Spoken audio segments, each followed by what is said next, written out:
Mishwa. First of all, I'm very honored to be here with the sisters and brothers, workers that keep our economy alive, keep our communities alive. I'd like to recognize that we're on Ramaytush Ohlone territory in the land of ILWU, and our indigenous ancestors didn't believe in privatization. Their culture was based on sharing. Land was shared and cared for future generations. And that's what we are focused on.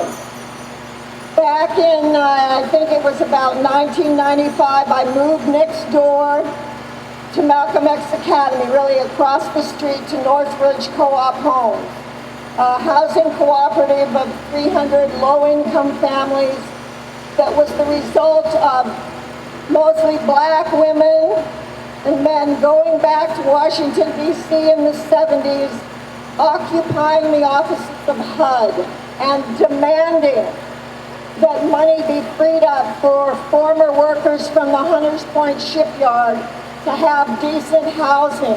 And I want to honor their memory. They say there's an African story that ends with a person is not dead until they are forgotten. So we honor Malcom X Academy and we honor Malcolm X's memory. When my son first started going to Malcolm X in kindergarten, Malcolm X was called Sir Francis Drake Elementary, and us parents said, we can't have that name for our school. He was a slave trader, and this is a predominantly black school. So parents got together and had a contest, and we voted on which name we wanted, and Malcolm X won hands down. We are keeping his memory alive, the work that he did. So I've lived there across the street for 25 years. And I've seen how families struggle in our neighborhood. There's lots of poverty. The neighborhood has been neglected. The racism, the classism has been intense over the years, and the police brutality. There is so much trauma among the children and their families. And who comes into the neighborhood but KIPP Academy? They have a high school on one side of our housing co-op, and now they have a primary and elementary school on the other. And then they have a middle school not too far from where Candlestick Stadium used to be. And that stadium issue, I really hear it, because when Candlestick moved out and came downtown, lots of people lost income from the jobs that they did that were related to the stadium. So in terms of KIPP coming into that neighborhood, our neighborhood's under very intense gentrification. And I can see what they're doing is they're coming in and they're taking advantage of COVID-19, and they're taking advantage of the underserved neighborhood and the trauma and the racism. And they're making little cracks to push open to get the property. And I can just see that they have plans to build condos and high-rises on the property, which has an amazing view, like Steve said, of the bay. And not only a great view, but great weather. And one of the things that happened when they came in about 2 years ago, our co-op has a very thriving community garden farm. And over the years, we've been going now for 10 years, we've distributed over 3.5 tons of fresh produce to our neighbors free of charge, and we've employed over 120 of our neighbors, mostly our youth, through various programs.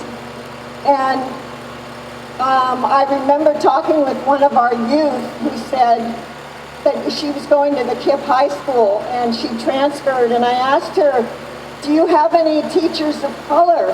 And she said no. And she ended up transferring to Thurgood Marshall Public High School for her last 2 years, and I was really, really proud that she did that. So back to the KIPP, when they came in, they took some of the best classrooms, and we had a partnership with their Education Outside, which is their garden program, a really fantastic garden program in the elementary schools, science-based. And we partnered with them. Their children would come over, they'd see our orchard and our other produce that we grow. And they would grow starts for us in their classroom because they had the perfect classroom with the perfect exposure. And in that process, they learned the whole all the steps that it takes to be a farmer, to grow food. And they were so excited when they brought over their starts to us, and we planted them together.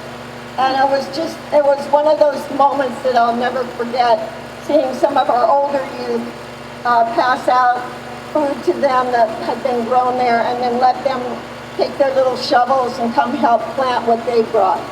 Well, KIPP took that room, and they also, I believe, took the computer lab. And we can't let this happen. This family, the Fisher family, could buy their own school. They could, like I like the suggestion of, helping the staff, the families, contributing to the public, not stealing from the public. Trump gave these billionaires like $2 trillion. Trump and the Republicans, probably a lot of the Democrats too. And they've also had this tax break from the city.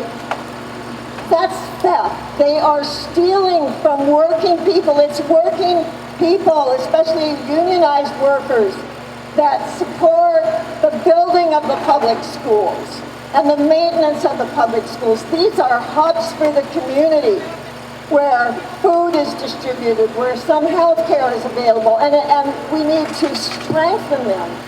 So I'm very honored to be here with you and know that our struggles are all united and connected.